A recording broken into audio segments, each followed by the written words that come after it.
Bueno, bienvenidos a la actividad.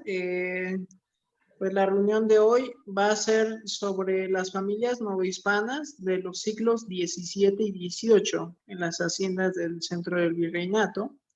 Y a la ponencia la va a dar el hermano Francisco Magaña, que es conferencista en Expo Genealogía. Complacidos por estar aquí. ¿Quién iba a presentar la oración? Buenas noches, hermanos. Gracias por estar presentes. Le pedimos la primera oración, por favor, a la hermana Ale Jalil y el pensamiento espiritual a nuestro querido hermano Enrique Castro, por favor. Sí, hermano. Nuestro bendito y amoroso Padre Celestial, en esta noche te damos infinitas gracias por todas tus bendiciones, porque nos permites estar en esta conferencia para aprender más sobre genealogía, porque tenemos hermanos que se dedican con mucho amor a darnos estas conferencias. Te pedimos que siempre seamos bendecidos por ti y por tu Espíritu. Y todas estas cosas pedimos en nombre de tu bendito Hijo amado, nuestro Señor Jesucristo. Amén.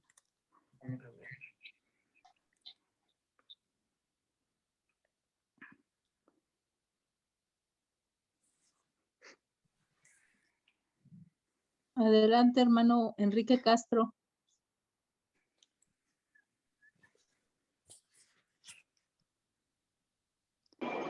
Disculpa, hermana, pero estoy trabajando con una máquina, perdón.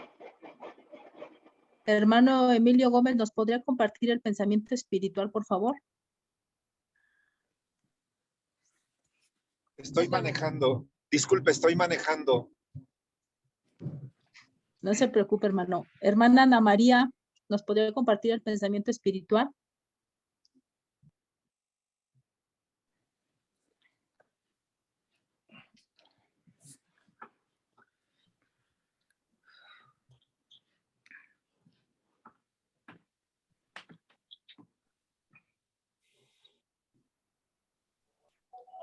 Si quieres, yo lo comparto. Adelante.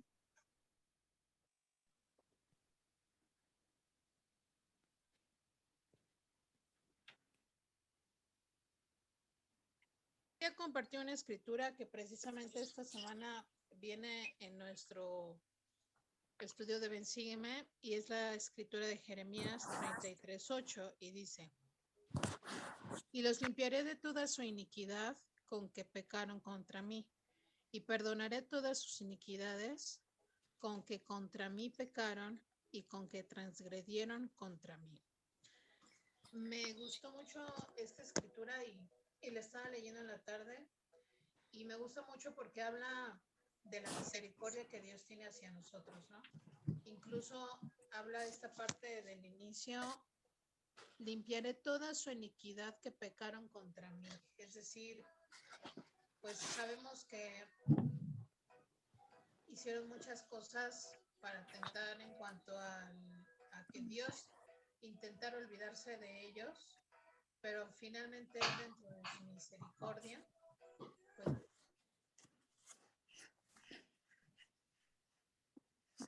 La hermanita le está coordinando.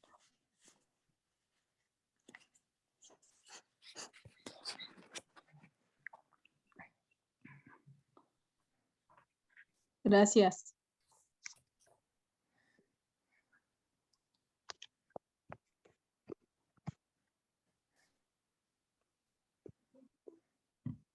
Bueno, yo voy a presentar a nuestro querido maestro Francisco Javier Magaña Legorreta. Él nació en la Ciudad de México en 1955. Sus padres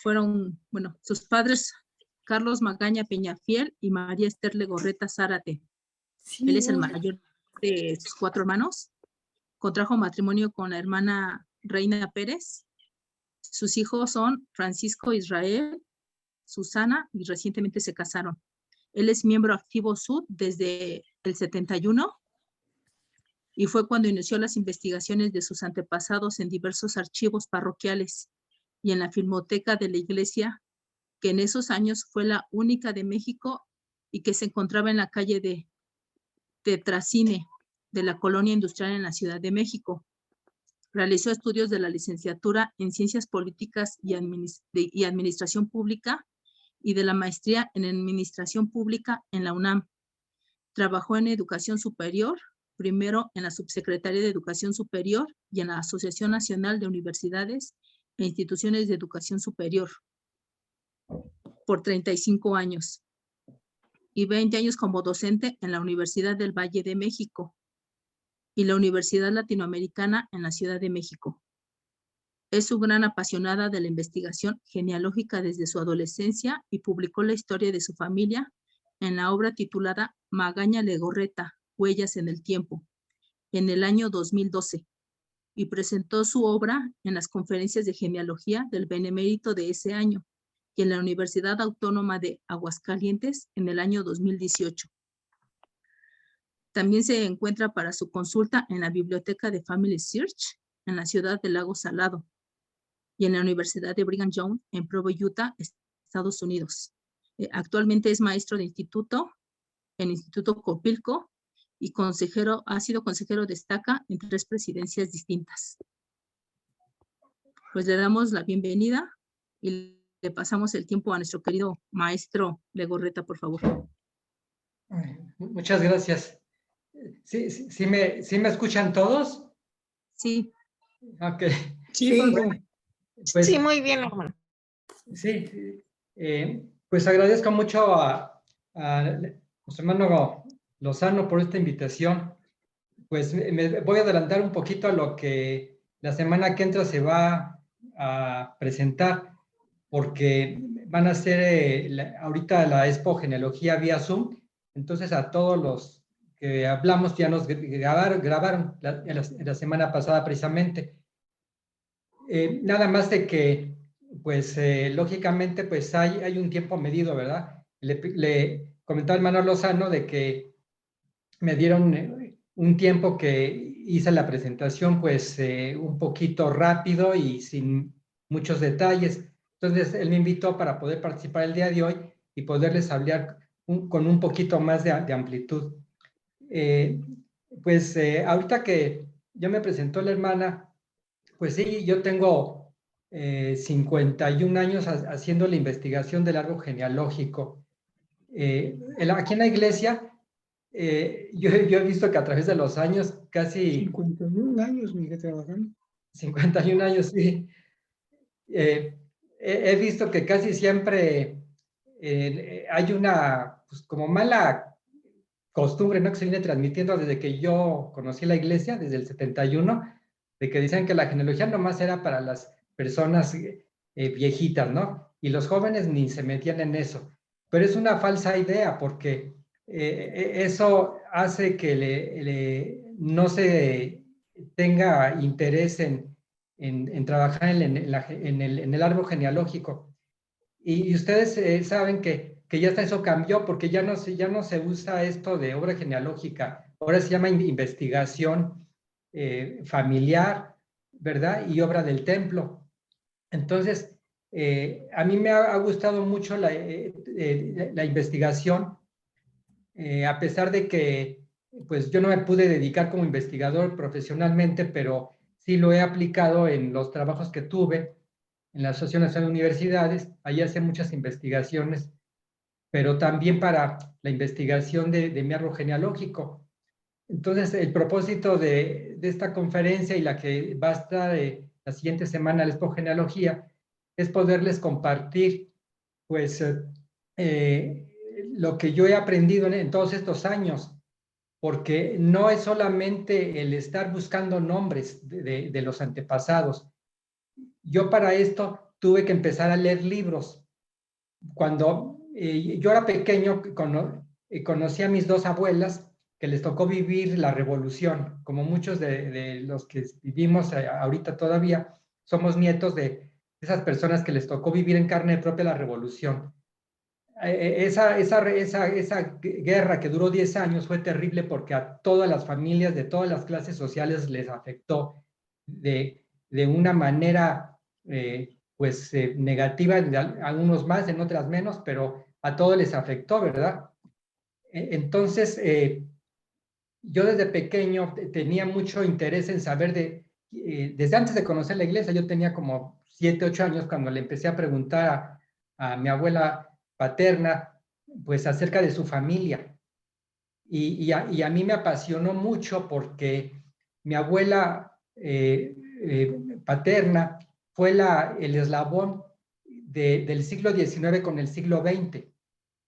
Ella me empezó a hablar de su mamá, que le tocó ir a los bailes que hacía el gobernador de Hidalgo después de la intervención francesa, y a su abuelita, que su abuelita nació a principios del siglo XIX, y ellos eran familias de los hacendados de lo que hoy es el estado de Hidalgo. Algunos eran administradores de haciendas, otros eran dueños de haciendas de la familia. Ellos apellidaban Peñafiel Vázquez, y los Vázquez tenían algunas haciendas.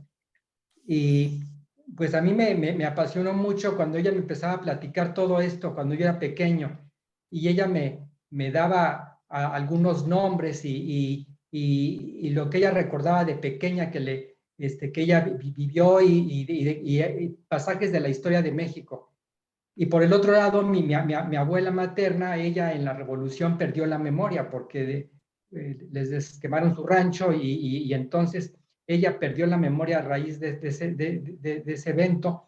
Ella no sabía nada de su familia, y yo empecé mi investigación en cero sin tener nada de información porque mi abuela paterna falleció cuando ella no era miembro. Cuando le empezamos a preguntar los datos para hacer la obra del templo, ella trató de acordarse, en eso enferma y falleció, y no sabíamos nada. Pero el Señor me ha ayudado mucho, me bendijo mucho, porque empecé a encontrar por el lado de mi mamá los poquitos familiares que vivían que habían conocido a mi abuelo, y viajamos hasta donde ellos vivían en el norte del Estado de México, y ahí empecé a sacar nombres, porque no teníamos ni siquiera la seguridad de dónde eran mis abuelos.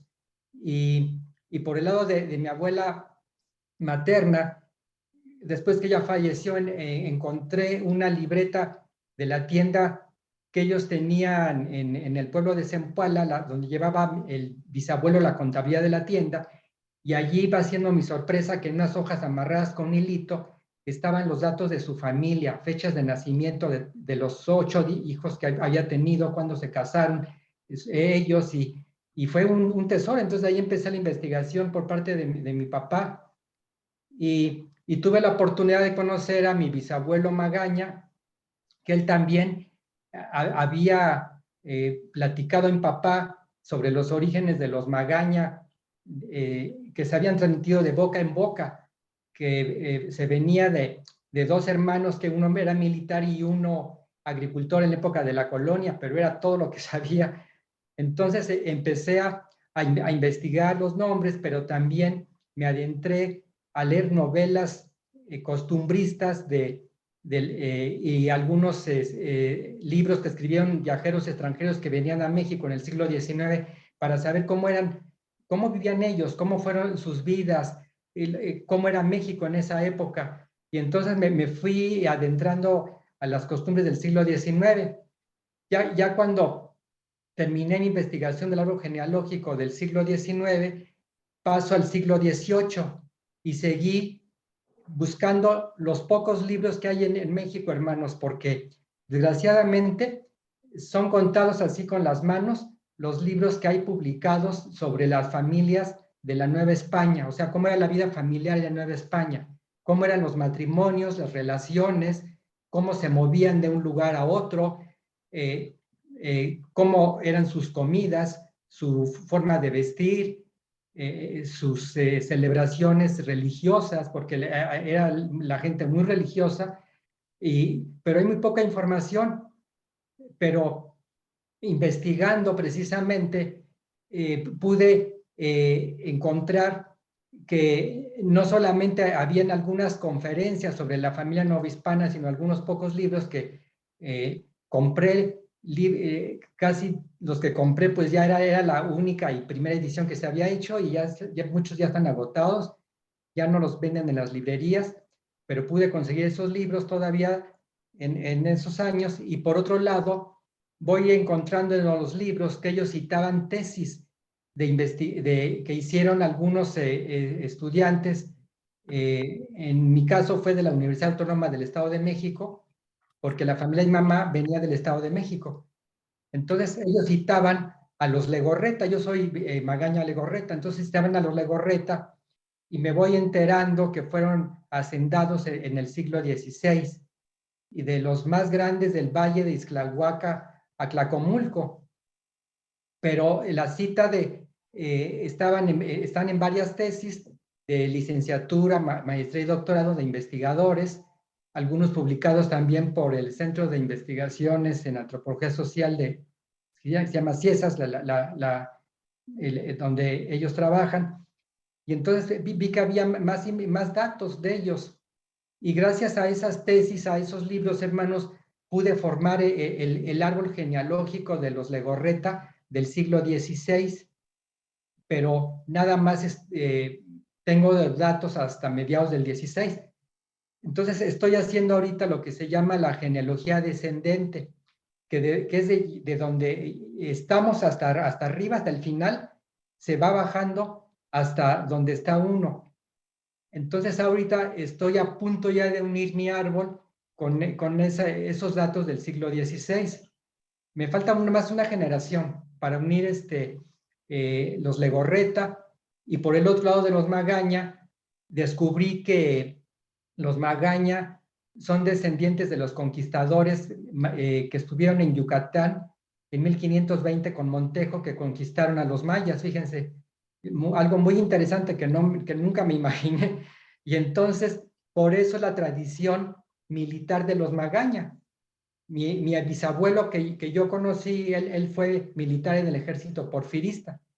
Afortunadamente, él dejó el ejército en 1910, meses antes que estallara la revolución. Si no, a lo mejor lo hubieran matado.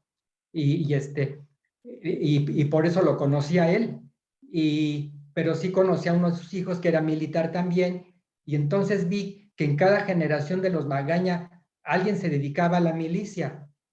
Y eso viene ya desde la tradición de la época de la colonia. Entonces, también descubrí que los Magaña, el primer Magaña que llegó como recompensa a los servicios prestados en la conquista, el rey de España le dio una encomienda en Yucatán. Las encomiendas eran que después de la conquista, los españoles, para que no salieran peleando a los conquistadores la posesión de las tierras, bueno, pues tenían que solicitárselas al rey de España.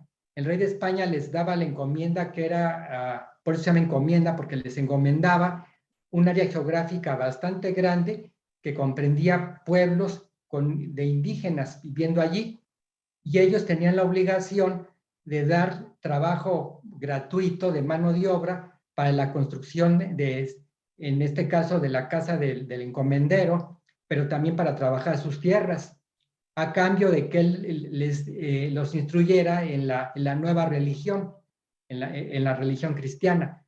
Y entonces, con este intercambio, los encomenderos empezaron según se supone, a adoctrinar a los indígenas, pero sabemos que los encomenderos acabaron haciéndolos sus esclavos, ¿verdad?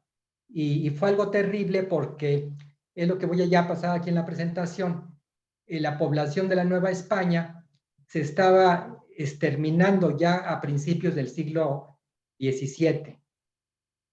En el siglo XVI, que fue el siglo de la conquista, vinieron, además de las guerras contra los naturales, contra los indígenas, lo que más acabó con ellos fueron las epidemias que trajeron los españoles, como la viruela, que mataba a miles de ellos, y ellos no sabían cómo curarse porque eran enfermedades nuevas. Entonces se murieron miles y desaparecieron poblaciones completas, así. Pueblos completos desaparecían, y otros por las guerras, y otros por el trabajo esclavo, sobre todo en las plantaciones de azúcar, por ejemplo, o en las minas, que era un trabajo infrahumano, y se fue acabando la población. En esa época estaba prohibido los casamientos entre españoles e indios, pero dadas las circunstancias de que estaba la población desapareciendo, el rey permitió que se empezaran a casar ya los indígenas con los españoles, y además se aumentó la importación de esclavos negros traídos de África. Entonces voy a pasar a la presentación, que esto que les comento son parte de los antecedentes de mi presentación. Voy a abrirla para que ustedes la vean.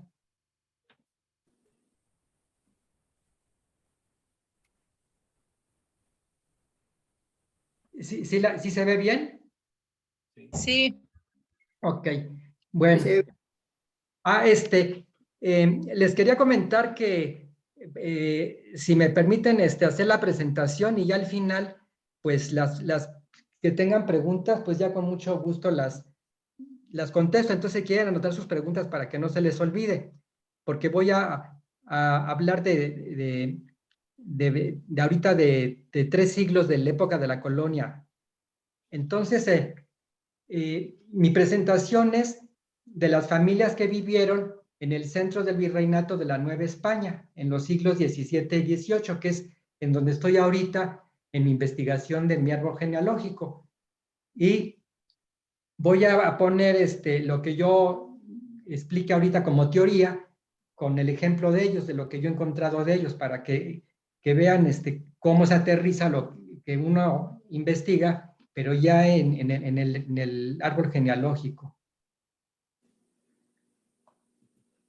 Bueno, este es el título: Familias novohispanas del siglo XVII y XVIII, en las haciendas de las provincias del centro del virreinato. Bueno, pues esta es la población que en el siglo XVII ya estaba en la Nueva España. Como les estaba comentando, en el siglo XVI, por las encomiendas, la población se redujo en forma que casi desapareció. Se calcula que antes de la conquista, en lo que hoy es México, habían como más de 30 millones de habitantes. Y antes de los 100 años, apenas quedaban como 1,5 millones. Imagínense, o sea, casi desapareció la población natural, la población aborigen. Entonces, por eso se empiezan a permitir los matrimonios entre españoles e indios.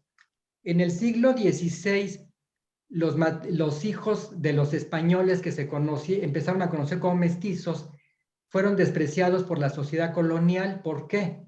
Porque la mayoría de ellos eran hijos naturales, o sea, nacidos fuera del matrimonio. Por eso se les despreció social y racialmente. Además, ellos tenían, pues, no todos eran blancos, obviamente, han de haber salido, como dicen, chocolatito, ¿verdad? Color chocolatito, y entonces los despreciaban por su color de piel, pero también, sobre todo, porque eran hijos naturales. Algunos españoles reconocieron a sus hijos, como Hernán Cortés, que tuvo varias esposas, y él en vida tuvo que hacer unas cartas al rey de España para que le reconociera a sus hijos naturales de 2 de sus esposas que habían sido, pues, digamos, concubinas. Y entonces, pero pues él, porque era Hernán Cortés, ¿no? Pero imagínense la mayoría de los españoles que no tenían tanto prestigio ante la corte, o que eran desconocidos ante el rey, pues era muy difícil que tuvieran esas concesiones, ¿no? Y también por la iglesia. La iglesia también era otra cosa que tenían que tener la aceptación de la iglesia. Entonces, la mayoría de los mestizos quedaban como hijos naturales. Y ya en el siglo XVII, que es lo que están viendo ustedes aquí, tenemos que la población española tenía, antes que salir de España para llegar al Nuevo Mundo, tenía que registrarse aquí en la Casa de Contratación de Indias en Sevilla.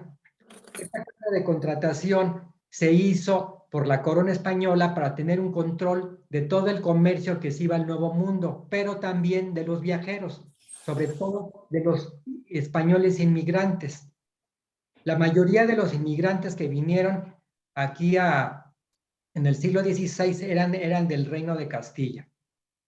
Ellos tenían que comprobar allí en la Casa de Contratación de Indias la comprobación de su pureza de sangre de 4 generaciones, es decir, que ellos no fueran descendientes de moros o de judíos, que habían sido a partir de 1492 sacados de España. Entonces, si ellos eran descendientes de ellos, se les negaba el permiso para emigrar al Nuevo Mundo. Pero muchos de los judíos se convirtieron al catolicismo por conveniencia y otros se cambiaron los nombres y se filtraron como españoles. Y hay un libro de los que he leído que dice que a mitad de este siglo, del siglo XVII, la mitad de los vecinos, o sea, de la gente que vivía en la Ciudad de México, eran descendientes de judíos. Así que, como ven, la mitad de la gente de la Ciudad de México era judía. Y eso que se tenía la Casa de Contratación de Sevilla, pero ellos ya han venido a la Nueva España. Entonces, de los españoles que emigraron, tenemos en primer lugar los que eran altos funcionarios y empleados del virreinato, en el gobierno de aquí de la Nueva España. Tenemos después a los militares, o sea, los oficiales del ejército, los soldados, los colonos, como fue el caso de mi antepasado Jerónimo de Legorreta, que él llega como colono. Los Magaña eran militares, pero Legorreta era colono. Los comerciantes también, académicos, sirvientes y clero. Otros extranjeros que llegaron en ese siglo fueron también comerciantes portugueses y chinos que traían de Filipinas, pero fíjense, los chinos los traían como esclavos, no crean que eran chinos que querían viajar como ahora porque quieren cambiar de país, ¿no? O de probar suerte, ¿no? Se los trajeron a la fuerza como esclavos, porque estaban desapareciendo los indígenas. Y tenemos, pues entonces, a los indios o naturales, que estaban divididos entre la nobleza, que eran los descendientes de los reyes o de los parientes de ellos, y que tenían sus privilegios y que también conservaron sus tierras, y tenemos al resto del pueblo que no tenía ningún privilegio. Y por último, en la pirámide social, tenemos a los esclavos que fueron traídos de Cabo Verde y Angola en África. Este es mi árbol genealógico. No sé si ven la flechita del mouse. Está en color azul, está aquí los Magaña, que les decía que ellos eran, por tradición militares, ¿verdad? Y acá tenemos en esta parte de lo que voy a hablar de los Legorreta Cortés. Mi abuelo, su segundo apellido Cortés, pues imagínense, yo cuando me puse a investigar pensé, pues ha de haber sido descendiente de Hernán Cortés. ¿Y cuál va siendo mi sorpresa? Que ahora que he investigado con más bibliografía, me voy enterando que Cortés no era el único que llegó a la Nueva España. Desde la conquista él venía con un primo que era su primo hermano. Y después, ya que él se establece aquí, después de que acaba la guerra de la conquista de Tenochtitlan, vienen otros parientes de Cortés, que eran tíos o primos. Así que llegaron más Cortés a la Nueva España. Así que en esas estoy todavía investigando, pues a ver de cuál descendiente de todos los Cortés que llegaron, pues fue mi abuelo, ¿verdad?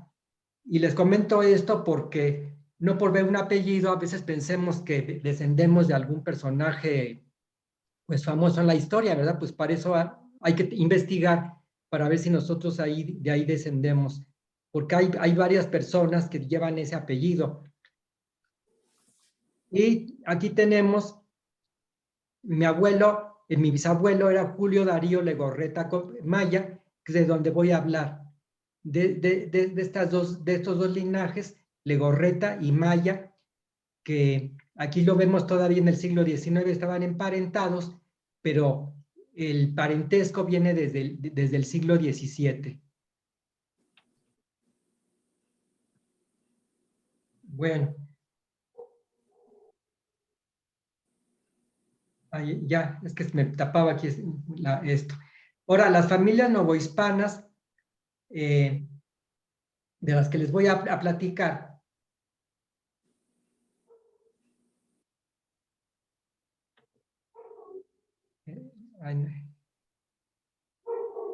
me atoró aquí, a ver si no se me atora aquí, que no pasa la diapositiva. Ya. Bueno, yo les voy a hablar de aquí, del centro de la Nueva España, es de donde se establecieron mis antepasados y de donde yo he hecho mis investigaciones, tanto históricas como del árbol genealógico.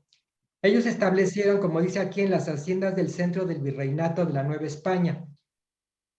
A fines del siglo XVIII, la Nueva España estaba dividida en intendencias. Ellos vivieron en lo que hoy es la Ciudad de México, Estado de México, el norte del Estado de México, el municipio del Oro en particular, el Estado de Hidalgo, Guerrero, Querétaro y Tlaxcala. Pero algunos también se establecieron en la Intendencia de Puebla, otros en la Intendencia de Guanajuato y otros en la Intendencia de Valladolid, que hoy es actualmente el Estado de Michoacán y una parte del Estado de Guanajuato. Y este es el mapa de la Nueva España, que vemos que era enorme, ¿verdad? Cuando comenzó el siglo XVIII, vemos que abarcaba, pues, como la cuarta parte de lo que hoy son los Estados Unidos, y además vemos que también abarcaba las islas del mar Caribe y casi toda América Central. Entonces era un territorio enorme donde había una gran multitud de culturas ahí conviviendo, tanto de los diferentes pueblos que encontraban los españoles como los nuevos colonos que estaban llegando a vivir a la Nueva España. Bueno, ya para el siglo XVIII, pues se había hecho un gran mestizaje. Ay, perdón, voy a ver si, creo que aquí se me saltó una diapositiva. No, creo que está más adelante. Bueno, ya para el siglo XVII, que comentaba que se había autorizado el mestizaje, pues este mestizaje se hizo ya muy grande en forma legítima, es a través del matrimonio, casándose por la iglesia, pero también en forma ilegítima. En los registros vamos a ver muchos nacimientos de hijos naturales, o sea, eran todos los hijos que tenían fuera del matrimonio, no nomás los españoles, sino también los indígenas en menor grado, pero eran más los ilegítimos en los españoles y en las castas. Aquí vemos unas imágenes de las famosas pinturas de castas que podemos ver hoy actualmente en los museos de México y en algunas colecciones privadas. Ustedes ven aquí los diferentes colores de la piel de las personas y de la indumentaria, donde nos damos cuenta pues del diferente extracto social que tenían ellos, ocupaban en la sociedad virreinal, ¿verdad? Este es un cuadro que pintaron aquí en la Nueva España en el siglo XVIII y se llaman pinturas de castas, y están aquí los nombres de las diferentes mezclas. Tenemos aquí en el lado superior izquierdo que la mezcla de español con india era mestizo, mestizo con española castizo, castizo con española español, español con mora mulato, mulato con española morisco, morisco con española chino, chino con india salta atrás y salta atrás con mulata lobo. De todos estos nombres que vemos en los registros eclesiásticos, principalmente están todos los que están aquí arriba: mestizo, castizo, español, mulato, y en algunos vemos lobo y morisco. Esto de chino casi no se encuentra y salta atrás tampoco. Y aquí tenemos otra pintura que se hizo en esos años en la ciudad de Puebla de Los Ángeles, en donde se ven precisamente las diferentes pues mezclas de razas que ya había, ¿verdad? Y vemos ahí también pues diferentes vestuarios de ellos. Aquí se ve, por ejemplo, aquí en el centro serían los indígenas, que en ese tiempo en las pinturas de casta les ponen que eran indios gentiles. Y aquí tenemos pues algunas de las mezclas que salían de la combinación de españoles con indios y con negros, y a veces también con los chinos. Bueno, pues, ¿dónde vamos a investigar pues toda esta gran variedad de razas? Bueno, pues tenemos que en la Nueva España, los registros más ricos que tenemos aquí en México son los registros eclesiásticos, y que son muchos y muy variados, y algunos también que están en España. Aquí, para quienes ya han tenido pues alguna experiencia en investigar su árbol genealógico, o ya están ahí avanzados, ustedes saben que tenemos los libros parroquiales y diocesanos de españoles, que se dividen en libros de españoles, indios y castas. Hubo un decreto real en el siglo XVIII que desde el rey de España, en que se dividía a la sociedad virreinal en castas, precisamente, que esto se hizo para tener un mayor control sobre la sociedad virreinal, y este control empezaba desde el nacimiento. Entonces, dependiendo de cómo los curas veían a los papás, era como los iban a registrar. Si lo ponían, si eran hijos de criollos, que en ese tiempo los criollos se les llamaba españoles, o gente de razón, pues estaban registrados en los libros de bautismos de españoles. Pero si eran indígenas, así que se veía luego, bueno, pues ni les preguntaban, luego los registraban en el libro de indios. Pero si eran mestizos, allí sí, a veces quedaban registrados en el libro de indios, o principalmente en los libros de castas, quedaban registrados los mestizos. Entonces, en el libro de castas quedaban registrados los mestizos, lo que hoy conocemos como mulatos, que eran los hijos de españoles con negros, y aparte, todos los nombres que aparecieron allí de las castas, que eran todas las mezclas de indio con negro, o de indio con español y con negro, etcétera, o a veces con los chinos. Entonces, todas esas mezclas que en las pinturas de castas se ven de diferentes tonos, la piel de las personas, eran las castas. Y dependiendo de su grupo étnico, su matrimonio entonces se asentaba aquí en el libro de matrimonios. Había otros libros que era complementario, se llama información matrimonial, que nos da información muy rica acerca de los novios y del papá de los novios. Después tenemos las dispensas matrimoniales, que eran permisos para poderse casar cuando eran parientes cercanos. Y aquí tenemos bautismos tanto de hijos legítimos como naturales. Esto es importante saberlo, porque si nosotros buscamos, por ejemplo, a los antepasados en los libros de bautismos de españoles y no los encontramos, a lo mejor están asentados en el libro de hijos naturales. Hay que buscarlo.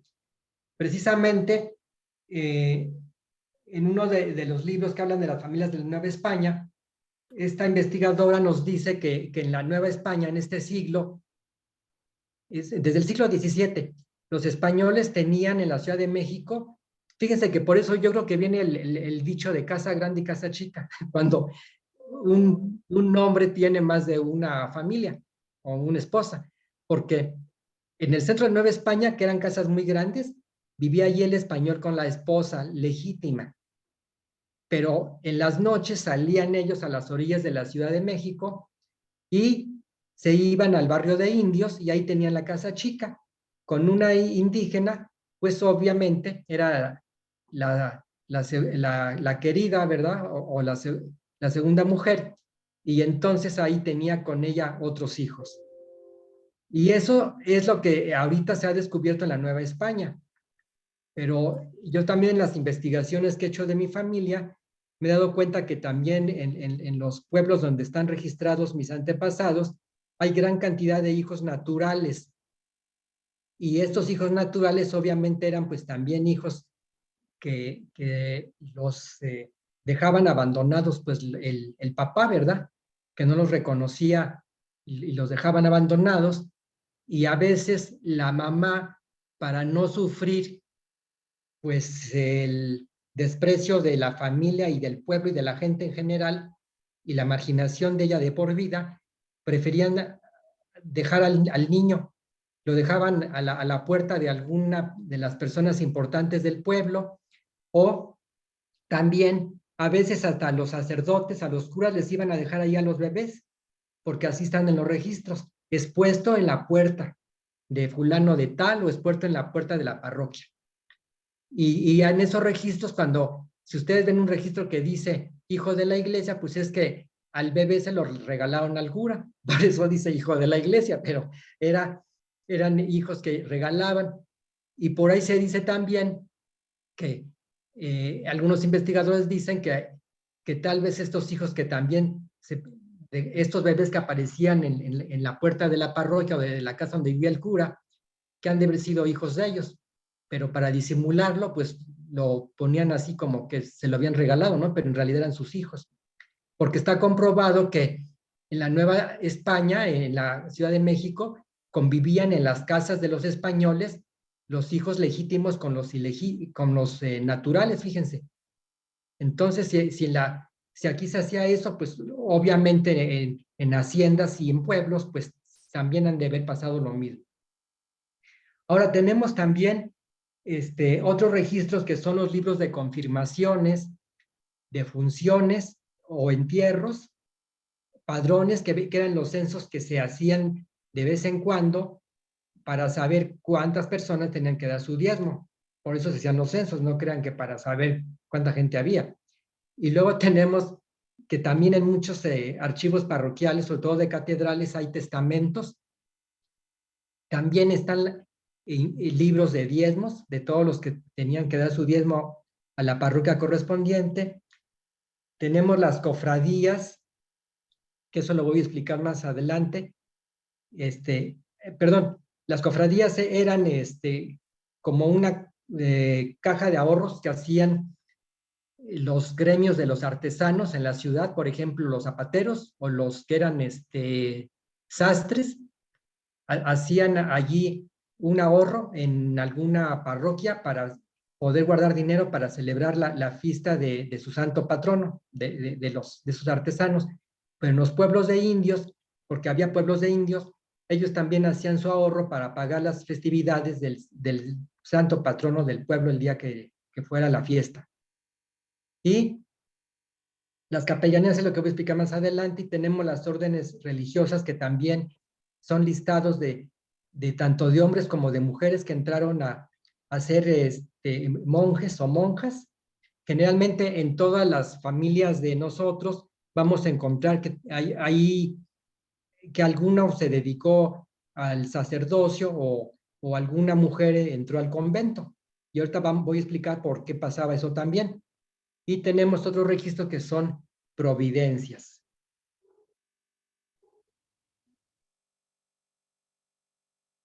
Bueno, otras fuentes de investigación que tenemos, que ya son de la sociedad civil y del gobierno virreinal del siglo XVII y XVIII de la Nueva España, son los archivos históricos de las notarías que están en las ciudades capitales de hoy los estados que mencioné, pero en todos los estados de la República hay también un archivo histórico. En esos archivos históricos nosotros podemos encontrar información de nuestros antepasados también. Cuando sabemos que ellos tenían tierras o haciendas o ranchos, podemos buscar ahí en los títulos de propiedad, que son los registros de tierras, pero también si eran propietarios, pues están los registros de sus casas. Y también una cosa que a lo mejor muchos no sabían, los esclavos, porque los esclavos se consideraba un bien muy especial, porque no toda la gente tenía esclavos, de hecho no solamente la gente rica tenía esclavos, y los esclavos se podían heredar cuando la persona iba a morir, pero había algunas personas que, pues, no sé si fueron la minoría o la mayoría, que hayan sido muy humanos, y en su testamento estaba que al morir el esclavo adquiría su libertad. Pero pienso que ha de haber sido la minoría de los casos. La mayoría los han de haber heredado a los hijos o a las hijas los esclavos, o a la esposa. Sobre todo si había varios esclavos trabajando en una hacienda. O si tenían ellos varios esclavos como sirvientes, pues con mayor razón, ¿verdad? Se los heredaban. También tenemos en los archivos registros de testamentos y de las herencias. En las herencias, fíjense, se heredaba, además del dinero y las propiedades, también se heredaba el mobiliario, los vestuarios, pero de las mujeres. Los vestuarios eran sumamente costosos y se heredaban de madre a hija. Les hacían algunos arreglos y las hijas los heredaban y se los ponían porque era ropa muy costosa, que generalmente se traía de Europa. Tenemos el arte suntuario, que también adornaba las casas de las personas con muchas obras, pinturas, por ejemplo, o muchos objetos de plata que se usaba en esa época. Era muy común la gente rica que tuviera plata, desde candelabros hasta cubiertos y platos para comer. Tenemos también, como dije, los esclavos que se heredaban, los ganados y las herramientas de trabajo también. Y tenemos algo también muy interesante, que son las dotes de matrimonio, que era lo que el papá le daba a la hija cuando se casaba, y de esa manera la hija ayudaba a su nuevo esposo, pues a mejorar su situación social o a consolidar su mismo estatus social. Otras fuentes de investigación que tenemos de esos siglos son en lo que hoy es la UNAM, que en esos años era la Real y Pontificia Universidad. Ahí están también guardados títulos y grados de todos los que estudiaron en esos 300 años de la colonia. Aunque la universidad se crió a principios de la conquista, bueno, después de la conquista, como unos 20 años o 30 años después de la conquista, se creó la universidad, y la cédula de creación de la universidad decía que la universidad se creaba para los hijos de los españoles y de los naturales, o sea, de los indios. Pero en la práctica, ya cuando la universidad empezó a funcionar, se excluyó a todos los indios de entrar a la universidad. Entonces la universidad estaba reservada exclusivamente para los españoles y sus hijos, sus descendientes, que eran los criollos, y a veces se llegó a colar por ahí algún mulato, pero le hacían la vida imposible los alumnos y tenían que hacer todo un juicio ante la Inquisición para que no lo sacaran de estudiar, todo porque eran ellos morenos. Entonces imagínense cómo era la sociedad racista, no era muy, muy racista la sociedad colonial. Y tenemos otros fondos en el Archivo General de la Nación, que son los fondos de las instituciones coloniales. Hay 115 fondos que guarda el archivo, que tiene información de la época de la colonia, pero en nuestra investigación genealógica yo seleccioné los que tienen relación, que son el fondo número 13, si quieren anotarlo, por si tienen que ir al fondo General de la Nación, tienen que decir qué fondo van a consultar. Es el fondo 13, que se llama Bienes de Difuntos, que vienen siendo así como los testamentos. El fondo 19, que son capellanías, que las capellanías era el dinero que un español rico hacía como una especie también de ahorro. En esa época no habían bancos, pero la iglesia fungía como banco. Entonces, en la iglesia se fundaba la capellanía para que el joven se pudiera ordenar como sacerdote, porque aquellos que no tenían dinero, pues nunca se podían ordenar como sacerdotes, se quedaban en la pobreza. Entonces, para que pudieran irse a ordenarse, les costaba dinero, y las capellanías eran para eso, para que se pagaran sus estudios en el seminario y su ordenación como sacerdote. Y luego las cofradías, que ya expliqué que eran las cofradías. Tenemos también información de las congregaciones, que esto de las congregaciones fueron cuando se formaron los pueblos de indios. Después de la conquista, gran parte de la población de los indígenas estaba dispersa. Entonces, el rey de España mandó que se congregaran en pueblos de indios para que estuvieran todos juntos. Obviamente, pues para tener más control sobre los indios, ¿no? Entonces, esas órdenes que se dieron de congregaciones están guardadas en el Archivo General de la Nación. Ahí explica los nombres de los pueblos que se fundaron y seguramente están ahí listados de las personas que pertenecían a cada congregación. También tenemos los registros de la Inquisición. Nosotros tenemos también en ocasiones antepasados judíos. En mi árbol genealógico tengo una bisabuela que emparentó con los Legorreta de apellido Leiva, y Leiva es un apellido judío. Entonces, también si llegamos a encontrar antepasados judíos y que hayan tenido problemas en la Inquisición, bueno, pues seguramente ahí van a estar registrados ellos, sus expedientes también. Y también tenemos las mercedes reales. Las mercedes eran la compraventa de las tierras que el virrey autorizaba para poder colonizar ciertas partes de las tierras de la Nueva España.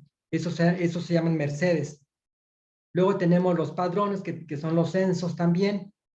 Tenemos también registros de tierras o de propiedades. Tenemos el registro también de la universidad. Y vínculos y mayorazgos, que estos vínculos y mayorazgos eran también, en otras palabras, las encomiendas. Bueno, también tenemos otros lugares donde podemos investigar a los antepasados.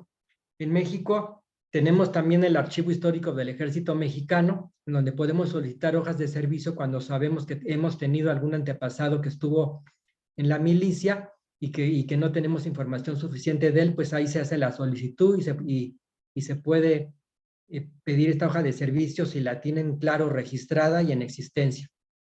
Y luego en España podemos investigar ya cuando estamos encontrando a nuestros últimos antepasados que vinieron de España. Bueno, pues lo primero sería ver todos los registros que hay en Family Search, pero Family Search no tiene microfilmado todos los pueblos de España, o sea, no están microfilmados todas las registras, los archivos parroquiales de España. Precisamente me han platicado personas que trabajan en Family Search de Lago Salado, que muchas veces llegan quienes van a filmar los registros y les niegan el acceso a los libros. Por eso no están microfilmados todos los registros de España, además que todavía la Iglesia no acaba de microfilmar todos los registros españoles.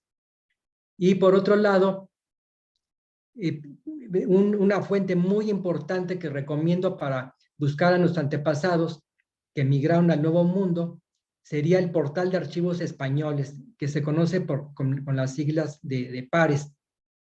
Este Portal de Archivos Españoles contiene, no sé si todo o una parte del Archivo General de Indias que está en Sevilla y en España, que ya platiqué que esa casa de contratación de Indias, donde se registraban allí los viajeros, se les daba permiso para emigrar al Nuevo Mundo. Bueno, pues ese archivo se llama Archivo General de Indias y ustedes pueden consultar en el Portal de Archivos Españoles la lista de pasajeros. Yo ahí encontré a mi antepasado Magaña, cuando él se embarca para la conquista de aquí de Yucatán, y ahí encontré sus datos de él. Y también encontré un documento donde me enteré que él había sido encomendero. Entonces, en el portal de Archivos Españoles podemos encontrar mucha información. Y si no encontramos en estos lugares, bueno, pues también si tenemos la oportunidad de ir a España, pues va a ser fabuloso, ¿verdad? Para poder seguir investigando lo que tal vez desde aquí no podamos encontrar.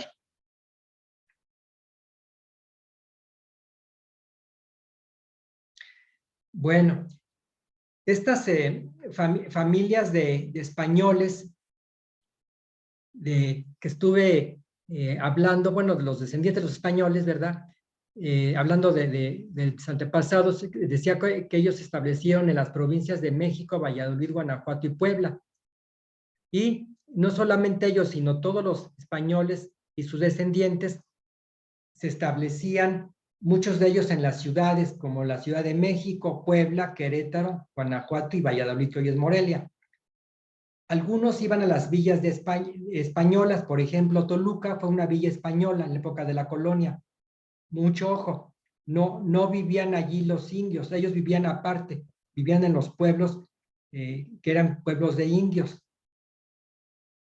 Y en algunos pueblos que eran grandes, por ejemplo, Tlalpan, aquí en el sur de la Ciudad de México, tenía 2 barrios de indios, pero los indígenas no se mezclaban a vivir junto con los españoles, ¿sí? Estaban aparte separados.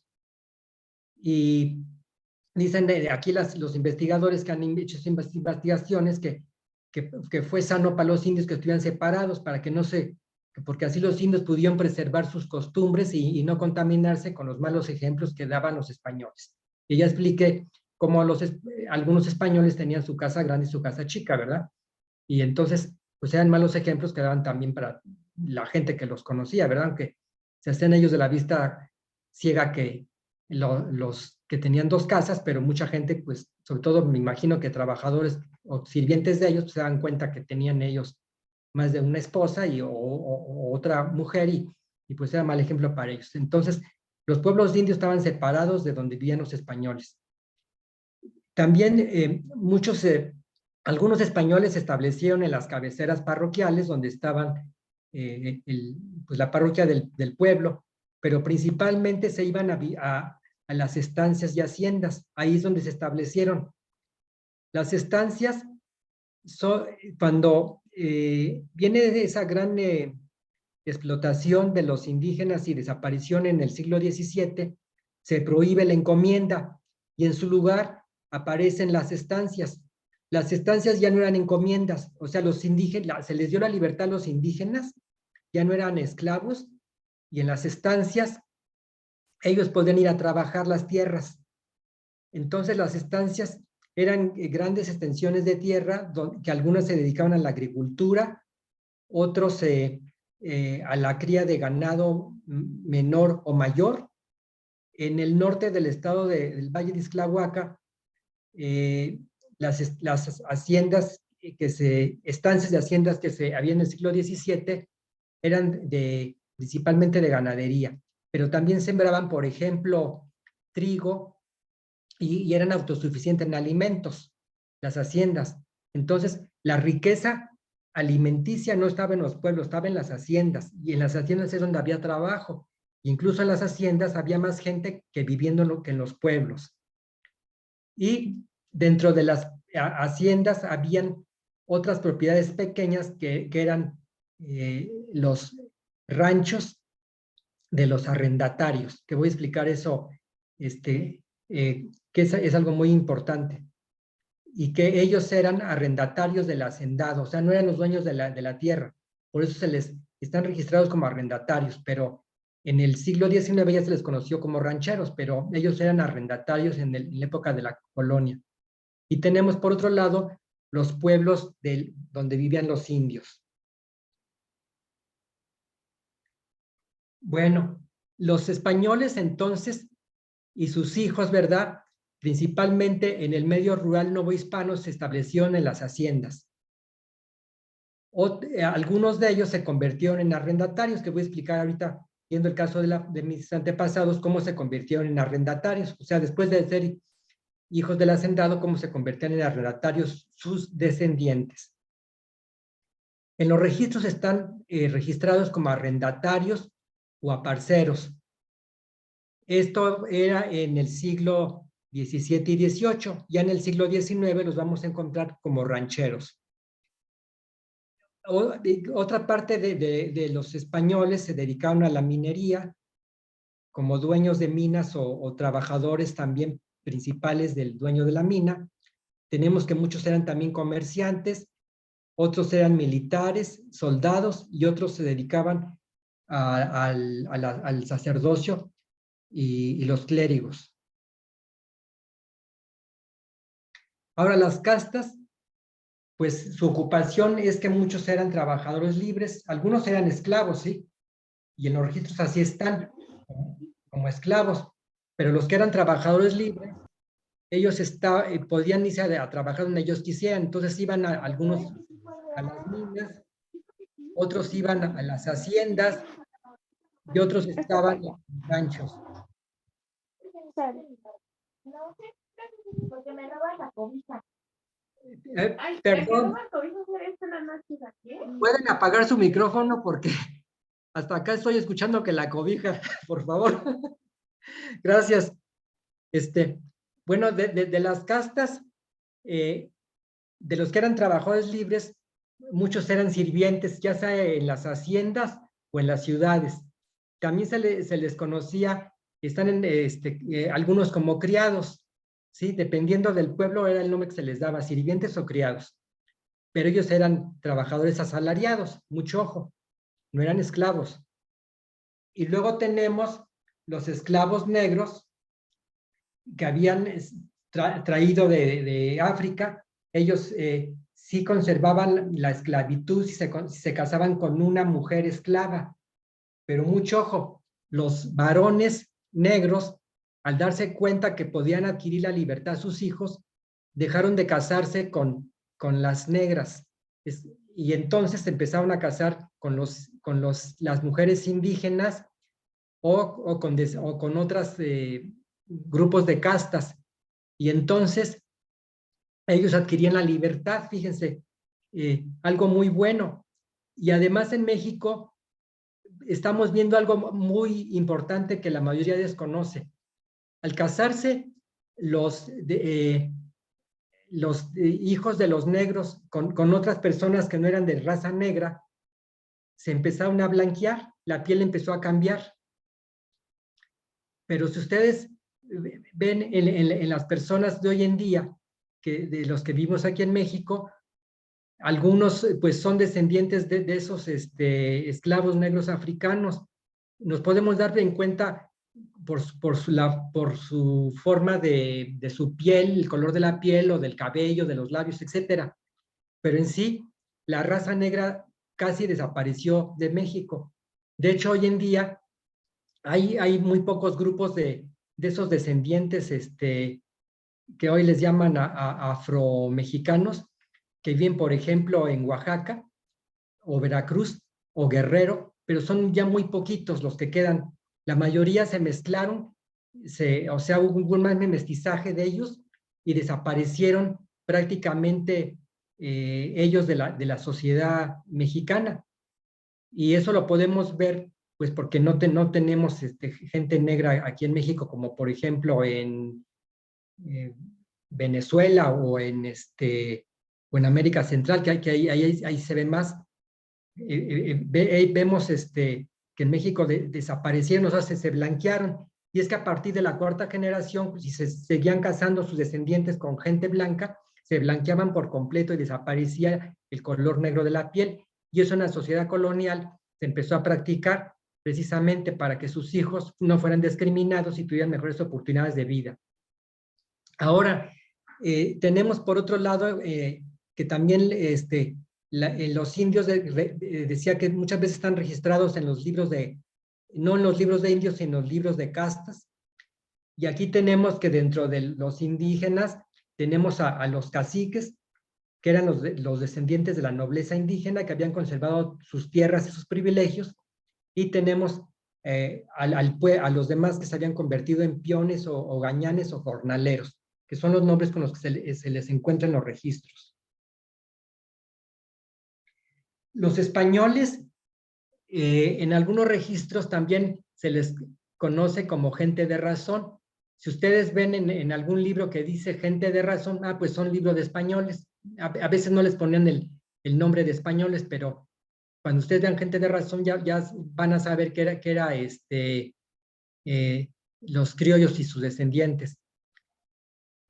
Comentaba que ellos establecieron en las haciendas y cabeceras parroquiales donde radicó la aristocracia agrícola y fueron los más pudientes. En los registros están registrados con el título de don y de doña.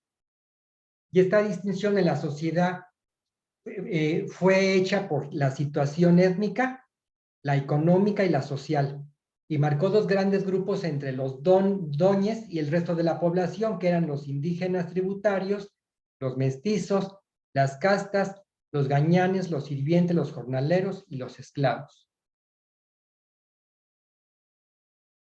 Bueno, ahora para ejemplificar todo esto que ustedes han visto, voy a hablar aquí de dos de mis antepasados que vivieron en el siglo XVII en el norte del Estado de México, lo que hoy es el municipio de Loro, San Felipe y Ixtlahuaca, en el siglo XVII. Jerónimo de Legorreta solicitó al virrey Luis de Velasco la autorización de mercedes, que estas mercedes les comentaba que era comprar las tierras. Entonces, él era un comerciante rico, por eso pues tuvo el dinero para comprar cientos de hectáreas, ya que las haciendas de él fueron de las más grandes de finales del siglo XVI, en el norte de lo que hoy es el Valle de Ixtlahuaca, Tlacomulco. Ya en el 17, las haciendas que él tuvo y que heredó a su primogénito fueron San José y San Miguel Fuentezuelas.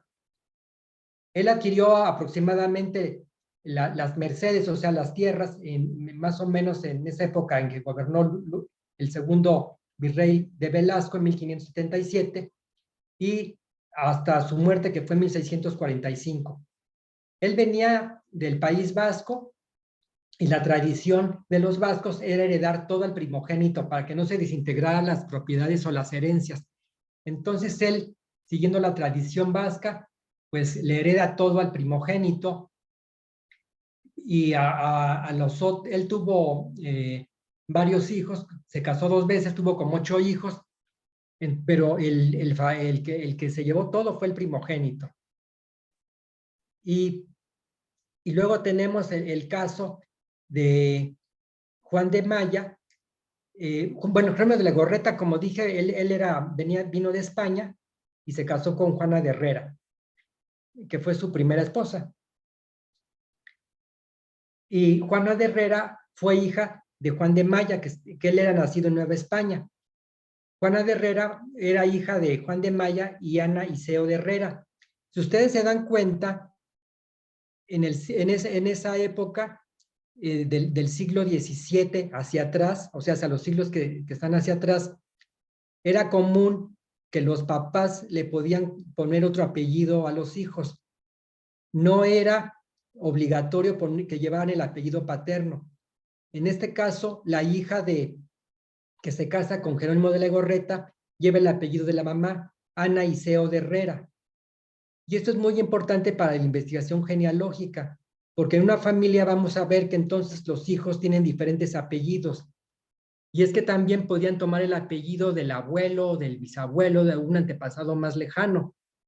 Y esta es una costumbre que se trajo a la Nueva España, que ya existía en España, en el siglo de la conquista. Entonces, si ustedes llegan ya al siglo XVII y XVI, al de la conquista, y llegan también al siglo XV, cuando se descubrió América, van a ver que hay cambio en los apellidos. Entonces, ustedes sigan investigando, porque sí son sus antepasados, pero llevan otros apellidos. Y les quiero comentar que esta costumbre de tomar apellidos o así, que no tenían que ser forzosamente del papá, no solamente fue en España, también se hizo en Inglaterra. tengo el árbol genealógico del profeta José Smith y el presidente Gordon B. Hinckley, que descienden del mismo antepasado en el siglo XV, fíjense. Y ahí se ve claramente cómo allá en Inglaterra se cambiaban los apellidos, porque los antepasados del presidente Hinckley y de José Smith cambian en el siglo XV y XVII, pero al final, en el siglo XIV, está el mismo, la misma pareja de antepasados para ellos y otras personas. Entonces, esto se los comento porque en España pasó lo mismo. Nosotros tenemos que tener flexibilidad al hacer la investigación genealógica y no pensar que todos los antepasados llevan siempre el apellido paterno. Ustedes saben que en este año hubo una reforma en México en el registro civil y ahora las personas pueden escoger si quieren llevar el apellido del papá y de la mamá. Bueno, pues en esa época, en la Nueva España, en el siglo XVII, así era. Los apellidos se los daban a los papás o a lo mejor los hijos si no les gustaba el del papá, porque suponiendo que se peleó con el papá o lo desheredó y no le dejó nada, bueno, tomaba el apellido de la mamá y así. Entonces los apellidos se los podían cambiar en vida si no les gustaba el apellido que llevaban. Entonces, aquí estoy ejemplificando con esto de los apellidos, con esto de la hija de Juan de Maya. Pero aquí hay una cosa importante de estas dos familias que emparentaron. Entonces ellos se emparentaron en el siglo XVII, porque Juan de Maya, que era nacido en la Nueva España y que era descendiente de uno de los conquistadores, él se casa entonces con Ana Iseo de Herrera, hija de Jerónimo de Legorreta. Juan de Maya, obviamente al ser descendiente de conquistador y de encomendero, pues seguramente por eso él tenía estas haciendas, que fue la hacienda de San Juan del Monte, San Diego, la hacienda de Ustutempa y San Jerónimo Batí, y un sitio pequeño de tierras que se llamó Ilitepec, y esto fue entre 1590 y 1651. Él tuvo, Juan de Legorreta, 7 hijos, pero él sí heredó a cada hijo una propiedad. Fíjense, él sí les dejó a todos algo. Pero aquí hay algo muy importante que se acostumbraba a hacer en las familias ricas de esa época en la Nueva España, que si a las hijas no se les heredaba tierras o propiedades, bueno, se les conseguía un matrimonio con alguien pues del mismo estatus social.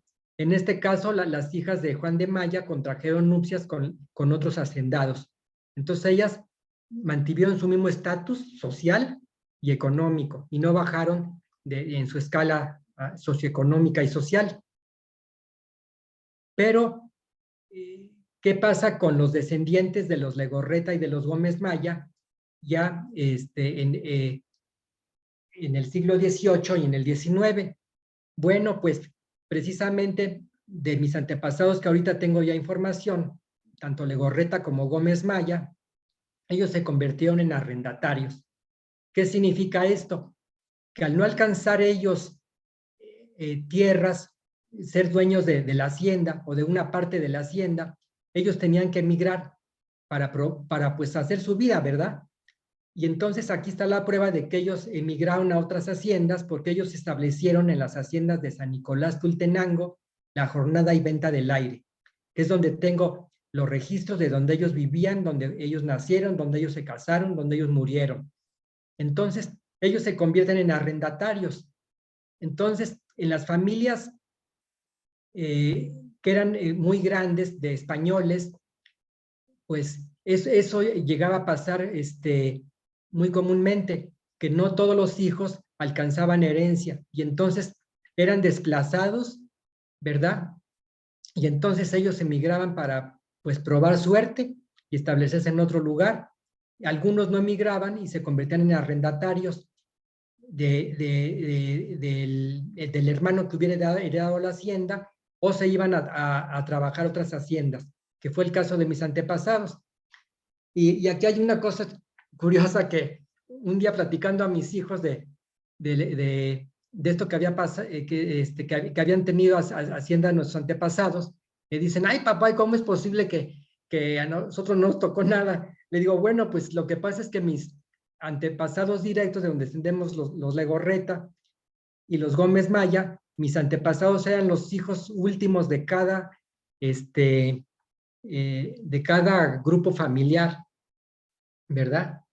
Entonces, pues ya no les alcanzó nada, porque pues heredaban al primogénito y a los chicos, a los más chicos, pues ya no les dejaban nada. Pero también tenemos el caso, por ejemplo, de Juan de Maya y Jerónimo de Legorreta, que ellos no le heredaron a todos los hijos propiedades, pero tanto en la familia de Jerónimo como de Juan de Maya, ellos hicieron a la iglesia la donación de la capellanía, que esto significaba que de una hacienda, las ganancias que daba una hacienda en el año, un porcentaje se iba a la capellanía, para que se pudiera pagar la carrera sacerdotal del hijo y se pudiera ordenar como sacerdote. Entonces las capellanías ayudaban a los hijos a poderse heredar. Y aquí vemos cómo estas familias de Legorreta y de los Gómez Maya en el siglo XVII no solamente eran poseedoras de grandes propiedades, sino que también fueron adquiriendo no solamente poder sobre la tierra, sino también sobre la sociedad, porque sus hijos se convirtieron luego en los curas de las parroquias de Ixtlahuaca y de San Felipe. Entonces imagínense el gran poder que esas familias tenían. Los hijos eran los curas de las parroquias y además los hermanos, los hacendados. Entonces tenían un gran poder político, económico y social en esa región. Y para consolidar ese estatus social, pues entonces veían que por lo menos los hijos se fueran casando con personas del mismo estatus social, que fue el caso de mis antepasados, que se casaban sus descendientes con los descendientes de otros arrendatarios, y así conservaban pues el estatus social. Bueno, en toda esta información de los matrimonios de españoles del siglo XVII y XVIII, hay una edad promedio en la que se casaban las mujeres y los hombres. Si ustedes, por ejemplo, tienen ya algún dato de sus antepasados que vivieron en estos siglos, pero no han encontrado su acta de nacimiento, bueno, pues pueden calcular a raíz del matrimonio, le calculan a la mujer 20 años o 21 años hacia atrás y a los hombres 22, y seguramente van a encontrar su acta de su registro bautismal. Las mujeres se casaban dentro y fuera de la localidad, por lo que expliqué. Para mantener su estatus social, las mujeres, si se casaban dentro de la parroquia, pues ahí se quedaban a vivir, pero si se casaban fuera de la parroquia, pues iban a vivir a donde el marido tenía su hacienda o sus negocios, ¿verdad? Y salían a vivir fuera. Los viudos, es algo interesante, se casaban generalmente con otras viudas y a veces con doncellas solteras más jóvenes, que era obvio, ¿verdad? No iban a casarse con una viejita como ellos, se casaban con las jovencitas, ¿verdad? Y también ellos llegaban a casarse más de una vez. En los antepasados que he estado haciendo las investigaciones, he encontrado algunos antepasados que se casaron de 2 a 4 veces. Entonces tuvieron entre 8 y 20 hijos. Así que imagínense, pues por eso no alcanzaba la herencia para todos los hijos, ¿verdad? Con tantos hijos que tenían. Y era obvio, pues, que los hijos emigraban a otros lugares. Ahora, el matrimonio en las castas y las mujeres indígenas era más joven. Ellos se casaban entre los 15 y 19 las mujeres y los hombres de 19 a 21. En las ciudades las mujeres se casaban entre los 20 y 21 años y los varones peninsulares eran los que se casaban más grandes, de 25 a 30 o a veces más de 30 años. los matrimonios de los españoles peninsulares y criollos en el siglo XVI, como expliqué, se dieron entre los descendientes de los conquistadores. En el siglo XVII, las hijas de los hacendados, que es cuando ya aparece la hacienda, contrajeron nupcias con los hijos de otros hacendados o con mineros ricos o comerciantes, y así mantenían su estatus socioeconómico y social. En cada familia, por lo general, uno de los hijos recibía de su padre una capellanía para que se pudiera ordenar como sacerdote, que es lo que ya expliqué. Y las nupcias se efectuaron entre españoles y criollos, que también se conocen como gente de razón y generalmente eran del mismo nivel social y económico y en la misma región o área de la parroquia. En el caso de los Legorreta y los Gómez Maya del siglo XVIII y XIX, los matrimonios de sus hijos fueron con los hijos de otros arrendatarios, porque es lo que he encontrado en los registros, que sus hijos se casaban con mujeres que eran hijas de otros arrendatarios o de antiguos hacendados. Y así ellos mantenían pues su nivel social, pero también mucho ojo, también como era una sociedad pues racista, pues se casaban también para seguir manteniendo la pureza de la raza, o sea que eran gente blanca, ¿sí? Y no mezclarse con mestizos o con descendientes de negros. Algunos se casaron con los hijos de algún hacendado y se ascendieron pues un escalón más en la aristocracia rural, ¿verdad? Porque no era lo mismo ser arrendatario que hacendado. Pero aquí hay una cosa importante, que muchas veces los arrendatarios alquilaban toda la hacienda. A veces alquilaban cientos de hectáreas, pero a veces toda la hacienda. Y muchas veces ellos se hacían más ricos que el hacendado y llegaban a comprar las tierras al mismo hacendado y se convertían en hacendados. Pero eso fue la minoría de los casos. Pero lo que sí he podido ver en las investigaciones de mi familia es que aquellos arrendatarios del siglo XVIII de Legorreta y Gómez Maya después se convirtieron en propiedades de ellos, y en el siglo XIX pues ya tenían ellos sus ranchos. Y ya cuando viene el siglo XX, pues ellos habían tenido ya ranchos o tenían ranchos de grandes extensiones de tierra, porque habían comprado las tierras. Ahora, los matrimonios se realizaban también generalmente con parientes cercanos. Cercanos quiere decir que tenían un segundo, tercero o cuarto grado de consanguinidad, o sea, lazos consanguíneos. Y entonces tenían que pedir un permiso especial al arzobispo de la catedral de la Ciudad de México para que se pudieran casar.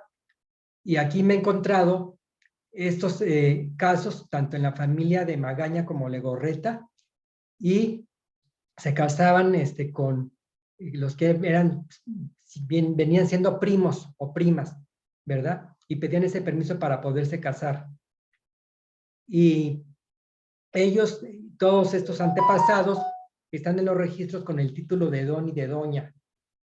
Y mi tercer bisabuelo, que se llamó don Francisco Legorreta, así como yo me llamo, se casó con doña María del Carmen Reyes, hija de un cacique de San Felipe en 1821. Entonces aquí está también otro acontecimiento que les digo, cómo buscaban casarse con personas de su mismo nivel socioeconómico y étnico también, o sea, racial, ¿verdad? Para conservarse como españoles, o sea, blancos, pero también conservar el estatus social y de que ellos gozaban.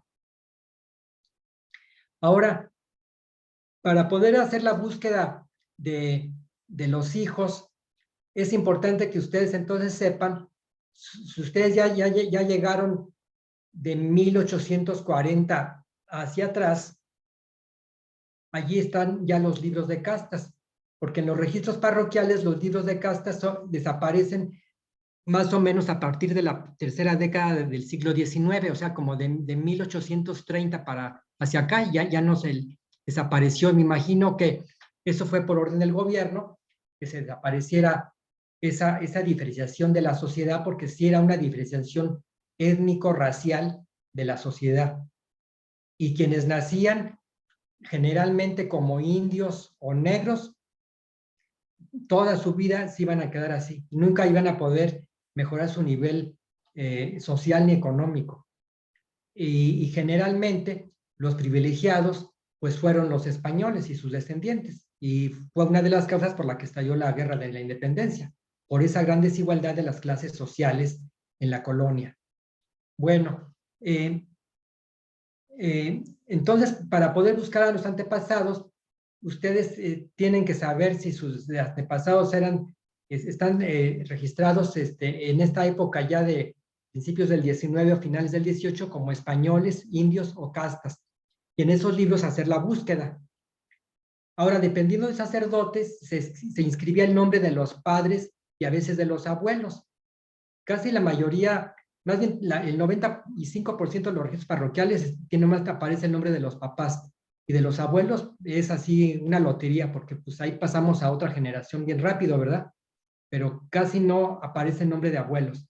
Pero mucho ojo, los padrinos por lo general eran los abuelos, paternos o maternos, o los hermanos mayores, o los tíos de los papás del bebé.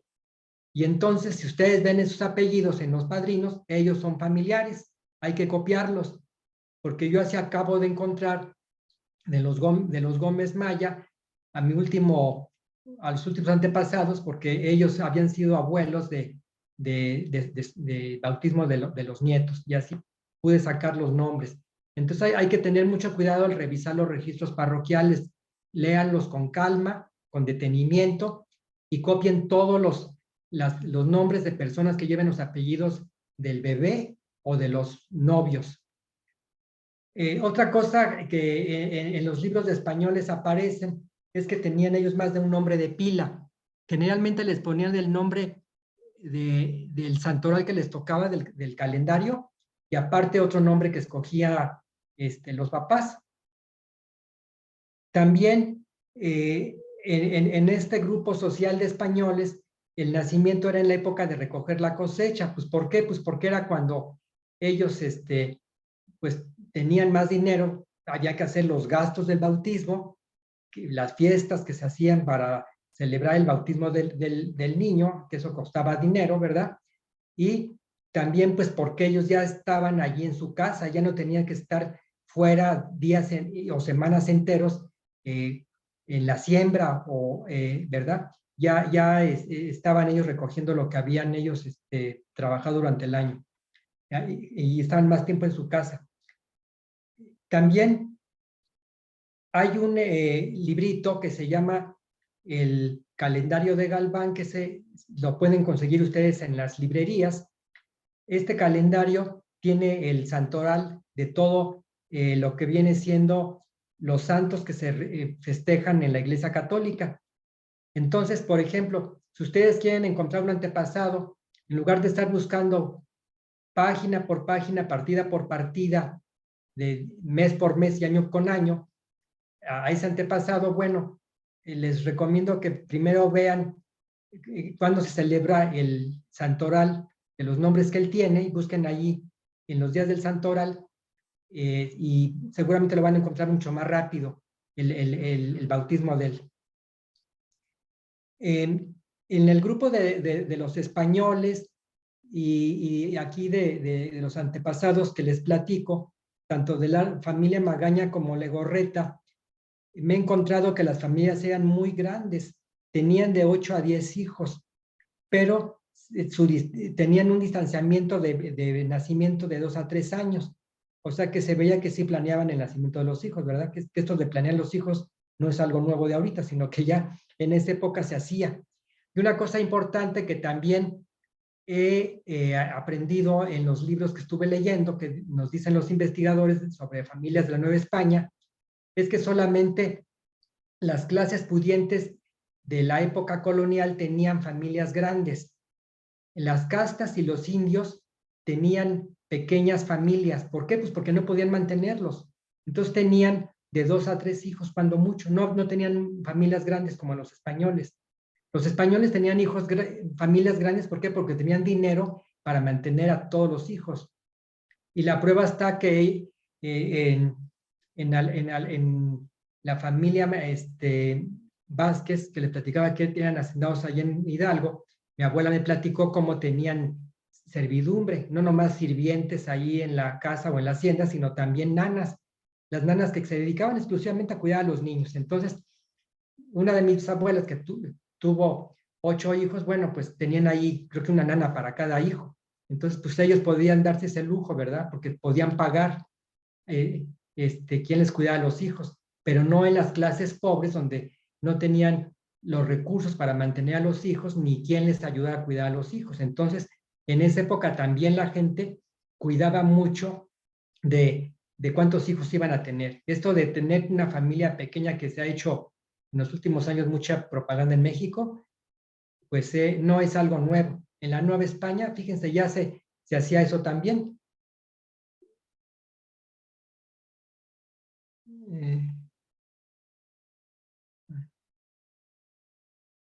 Perdón, bueno, pues esa es toda la presentación y aquí les quería comentar antes que me hagan las preguntas. Si tienen preguntas así que sean de interés general para todos, pues adelante.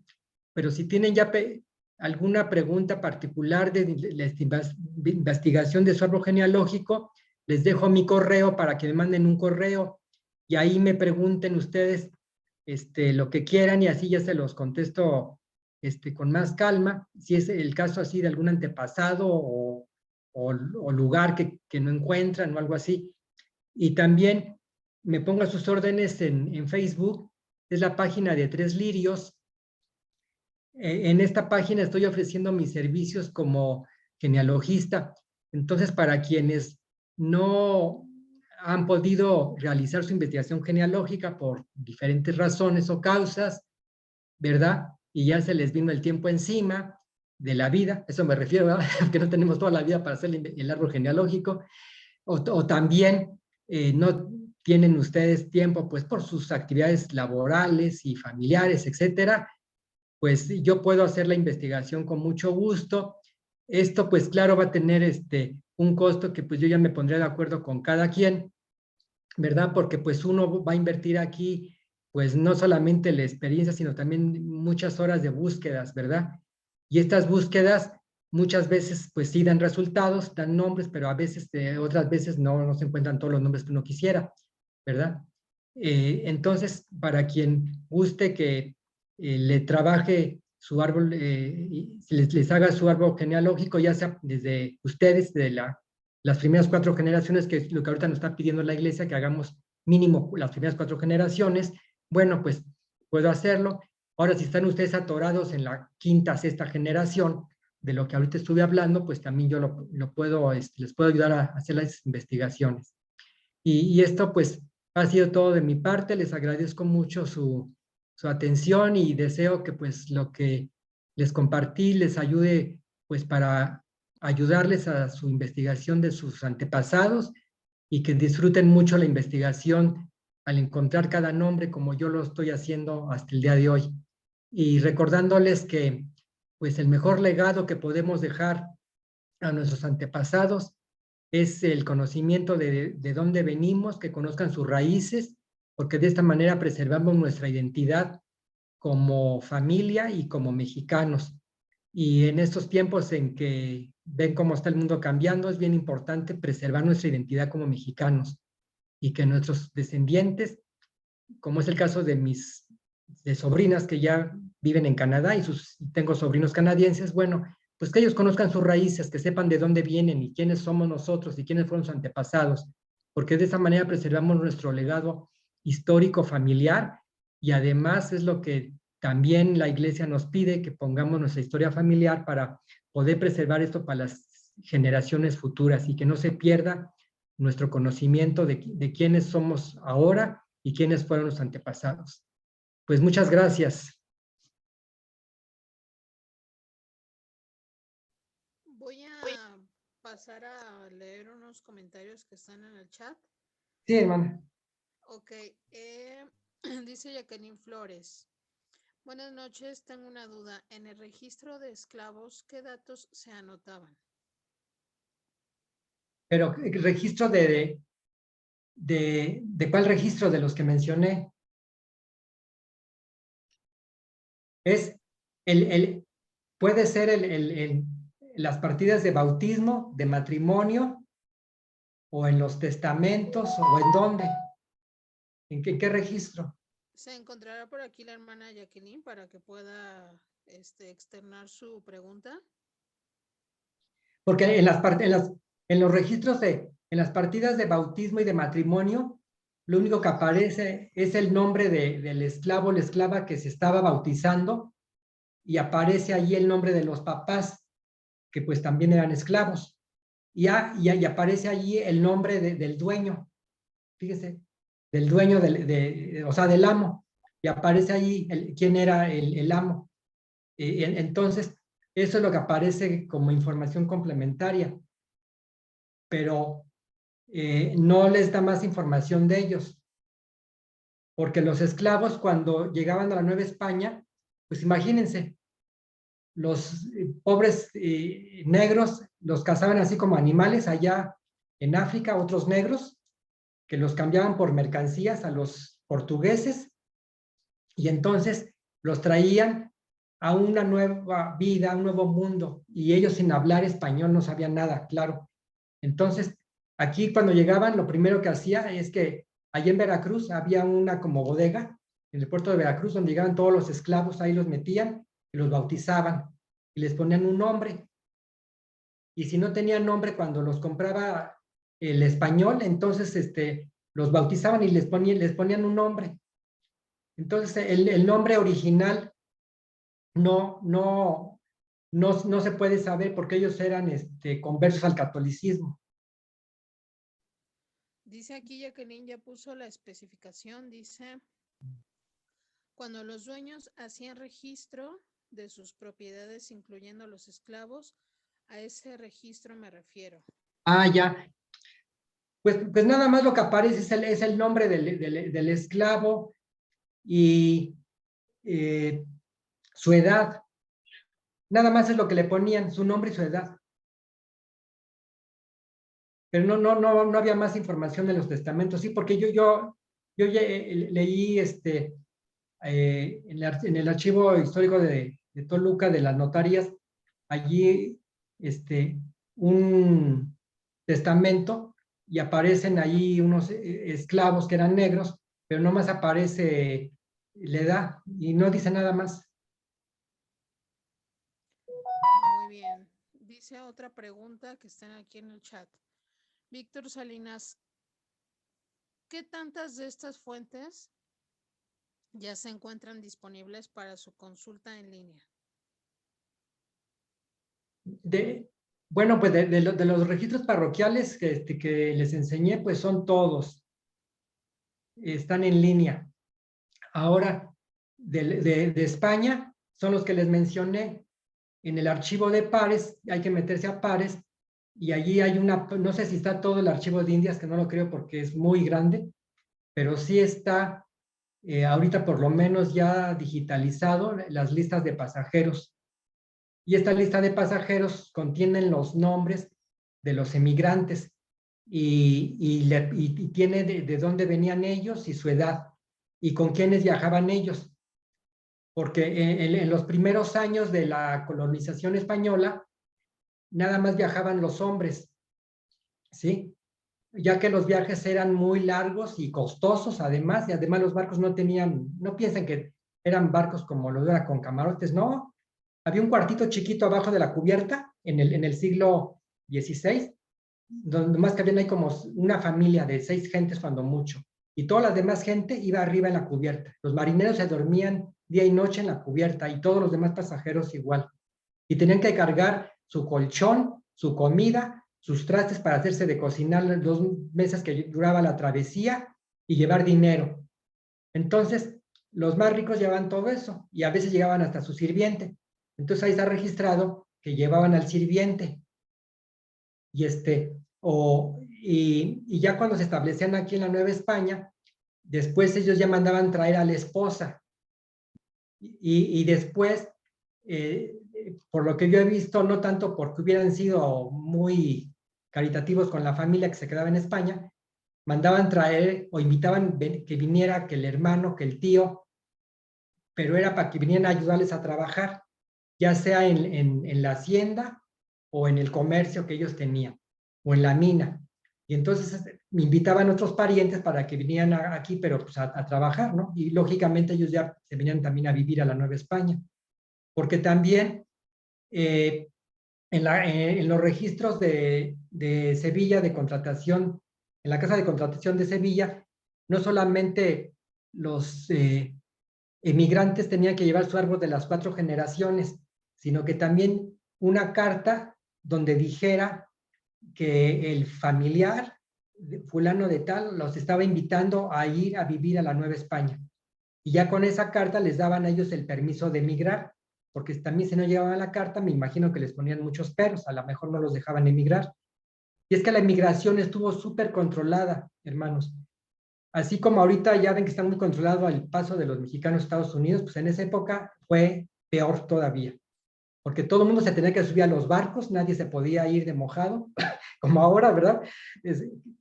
Todo el mundo en barco, y para subirse al barco era muy difícil viajar de polizonte.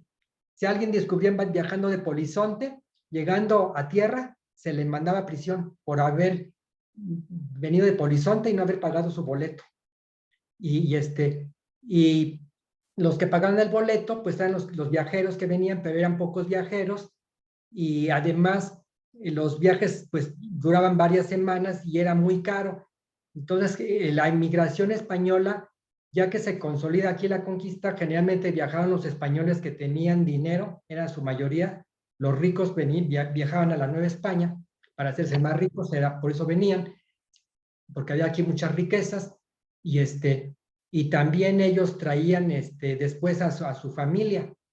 O aquí, si llegaban solteros, se casaban con las hijas de los, como expliqué, de los primeros colonos o conquistadores. Se casaban con ellos para emparentar y tener cierto estatus en la sociedad virreinal, pero también para hacerse de posición económica también. Entonces, una cosa que no les mencioné es que la inmigración española tuvo 3 grandes migraciones en lo que va en la historia de lo que hoy es México. La primera gran inmigración fue después de la conquista, en el siglo XVI. Después tenemos una gran ola de inmigración española en el XVIII, que fue a raíz de las reformas borbónicas, que fueron reformas que el rey de España hizo para tener más control sobre las colonias, y entonces para que los criollos no ocuparan más puestos en el gobierno virreinal y tuvieran ellos pues, más poder, mandaron a cientos de españoles como para trabajar desde gobernantes hasta empleados en el gobierno virreinal. Entonces ahí vienen una gran oleada de españoles a mediados del 18. Y luego la otra oleada de españoles fue cuando fue la Guerra Civil Española, a finales de 1900, en los años 30, a finales de los 30, también viene otra gran oleada de españoles por la Guerra Civil que llegan como refugiados. Entonces esas son las 3 grandes migraciones que hemos tenido de España hasta el día de hoy. A pesar de que pues hemos tenido estas grandes oleadas, también hoy en día siguen llegando también españoles a vivir aquí a México. Ustedes se han dado cuenta, hay muchos jóvenes que están viniendo a vivirse otra vez aquí a México, porque allá no encuentran trabajo y siguen emigrando a México. Muy bien, voy a leer otra pregunta que está por aquí. Sí. Dice, me gusta trabajar en indexar y he visto que cuando se trataba de personas que los curas los consideraban más bajos que los indios, les ponían coyote, lobo, etc. En Guanajuato muchos registrados con la leyenda padres no conocidos. Excelente presentación. Bueno, lo que pasa no es que eran de bajos recursos. Bueno, sí, pero lo que pasa es que eran ellos descendientes de las castas.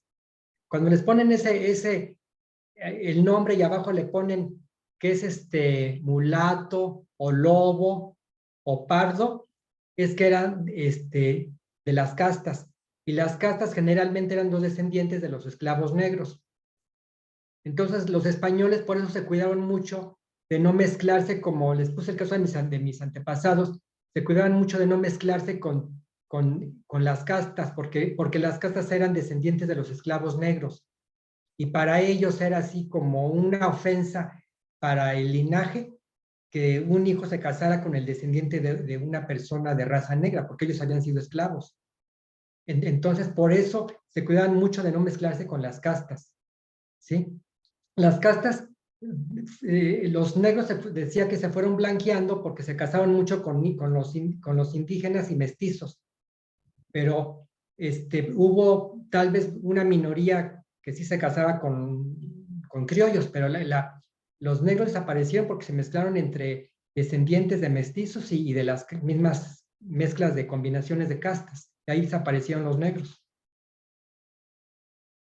Y de eso que encontró usted de que estaban expuestos allí, es que eran abandonados. Entonces, eran hijos que abandonaban porque eran hijos naturales o ilegítimos. Y entonces por eso los dejaban abandonados para que alguien los adoptara. Es lo que significa cuando un niño dice que está expuesto, o sea, que fue abandonado, en otras palabras. Muy bien, voy a leer los últimos comentarios. Dice Bélgica Ángeles, gracias, muy interesante su presentación y tips. Jacqueline, ya habíamos leído esto. Carmen Rivas, muchas gracias por esta presentación tan interesante. A veces se piensa que el elitismo se da en otros países, pero por lo que vi en esta época novohispana se da mucha importancia a las jerarquías. Perdón. Dice Joana Maqueda, ¿es verdad que las personas que nacían en las haciendas los registraban con el apellido del dueño de la hacienda? Bueno, aquí dependía del hacendado, pero eso era para los indios nada más. O sea, los criollos, no, pues como por ejemplo mis antepasados que eran arrendatarios, pues ellos llevan el apellido del papá, no del dueño de la hacienda, ¿verdad? Eso nomás se aplica para el caso de los indígenas que eran peones de las haciendas y que no tenían apellidos, porque precisamente si ustedes han visto libros de indios, ahí no hay apellidos, ¿sí? Nada más quien tenían apellidos eran los criollos y los mestizos, nada más. Los demás no tenían apellidos. Entonces los indígenas empezaron a adoptar a veces apellidos del dueño de la hacienda. Pero era pues ya una cuestión de ellos, pero también me imagino que el dueño de la hacienda sí se sentía ahora sí que dueño 100% de la vida de todos los indígenas que estaban en la hacienda trabajando, ¿verdad? Prácticamente se sentía ya como amo, aunque no fueran esclavos, pero sentía como propietario de todos ellos al llevar su apellido. Imagino que es que influía muchas cosas al llevar eso de los apellidos, pero yo lo que he visto es que en México quienes no tienen un apellido indígena, sus apellidos sí los tomaron ellos, o se los inventaron, o fue el apellido que tomaron del hacendado, pero no son apellidos auténticos, porque ellos no tienen apellidos. Sí.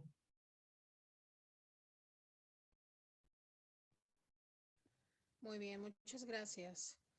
Dice aquí Víctor Salinas, excelente presentación, Paco. Me aporta información valiosa para mi investigación. Te mandamos saludos, Víctor Salinas y mi papá. Gracias. Muy bien, hermanos, ¿existe alguna otra pregunta o comentario que quieran hacer para que puedan levantar su mano? Para que puedan escribir en el chat. Hemos leído todos los comentarios. Hay una mano levantada, hermano Isaías. Adelante, el tiempo es suyo. Sí, hola, buenas noches, hermano Francisco. Gracias por la presentación. Gracias Sí, por la presentación. Me resulta muy enriquecedor la forma en que lo planteas, desde una plataforma, una base muy interesante y me despertó curiosidad y ahora interés, ¿no? De cómo sí, se asociaban las familias, de su modo de vivir en época y a veces como que quisiera uno regresar por un segundo y de reojo ver cómo eran nuestros antepasados en esos siglos de los cuales has señalado, ¿no? sí. Bueno, me dejaste una motivación muy interesante. Gracias. Y fíjate que buscando, cuando dices que tus antepasados eran de Oaxaca, o de allá, por esa zona de México, buscando en mi árbol genealógico aparecen ahí unos magañas, allá por 1790, y mi abuela era de por allá, emigró hacia la zona oriente del Estado de México, acá por Chalco, donde estoy ahorita, pero ella viene de allá, de aquí ya son. Bueno, nada más el comentario, ¿no? Finalmente todos estamos enlazados de alguna manera. Y pues bueno, vuelvo a reiterar, gracias por el contexto tan amplio. No había escuchado otra intervención en materia de historia familiar como la que tú has hecho. Es muy particular, muy peculiar y sobre todo que tu expertise hace posible que puedan consultarte, incluso ofreces tus servicios profesionales como genealogista, ¿no? Sí. Es muy interesantísimo. Pues esos comentarios más, muy buen espíritu y mucho ánimo que nos has dejado. Gracias. Ay, muchas gracias, hermano. Gracias.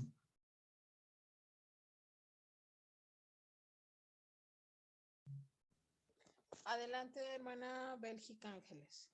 Ángeles, perdón. Sí, gracias. Hermano, veo que me parece fascinante el hecho de que ayude a otros en su genealogía, pero creo que usted solo entendí bien, es hasta la 4ª generación, no más allá. No, no. Yo puedo hacer la investigación de donde ustedes me digan, donde, lo que necesiten. Ah, ok. En mi caso, hay mucha mezcolanza de franceses, pero veo que no mencionó franceses. Ah, no. Ok. Pero sí conozco un poco de los franceses por la intervención francesa, que de ahí Ok. viene la descendencia, ¿no? Pero no, de esa parte no he investigado mucho porque como en mi árbol no he encontrado ningún ancestro francés, Francés. por eso no me he metido a investigar. O sea, conozco, pero no así con mucho detalle como ahorita lo de los españoles. Pero si, por ejemplo, se contratan sus servicios, en este caso de parte de Francia, pues no hay problema porque se mete y se mete, ¿no? Sí, sí, así es. Sí. Ok, ok, Sí. pues gracias, hermano. Mis respetos, de verdad, por la ayuda que da a través de sus servicios profesionales. Eso es bien, bien interesante. ¿Y qué cree? Bien bendecido, hermano, porque le van a dar la bienvenida del otro lado del mundo de los espíritus de una manera, híjole, muchas felicidades. Gracias. Le quería decir que yo no sé francés, pero como tengo mi familia que vive en Montreal, ellos hablan francés.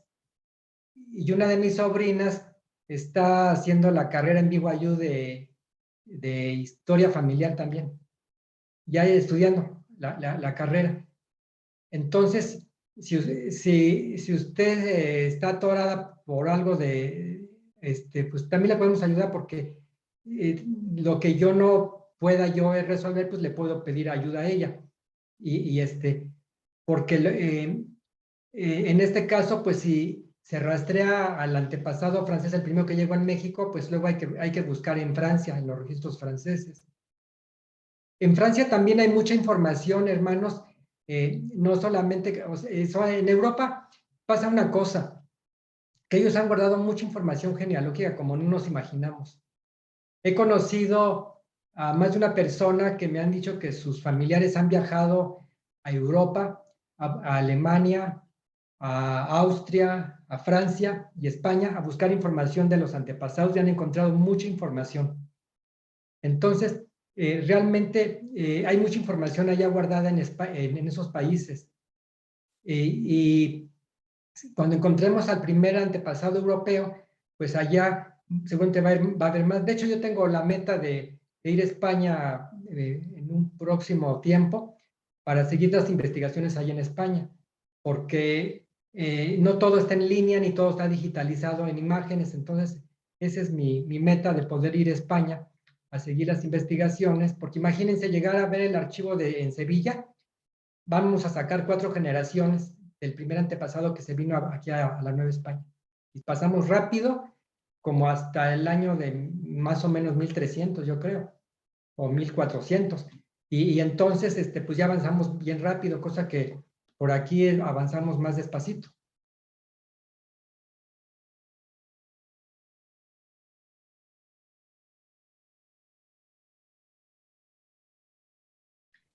Muy bien. Muchas gracias, hermanos. ¿Habrá alguien que tenga otra pregunta o comentario que desee hacerle al ponente?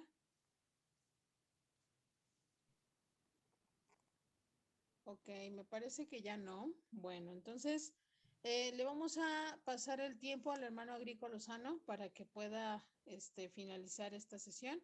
Y Sí. después le pasamos el tiempo a la hermana Joana para que ella pueda asignar la última oración. Si no está... Ok, sí, ya la vi. Muy bien, adelante el tiempo, hermano Agrícola.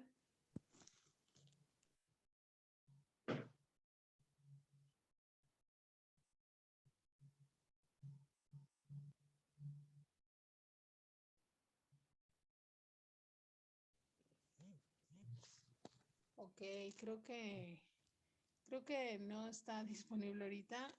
Vamos a pasar el tiempo a la hermana Joana para que pueda asignar la última oración.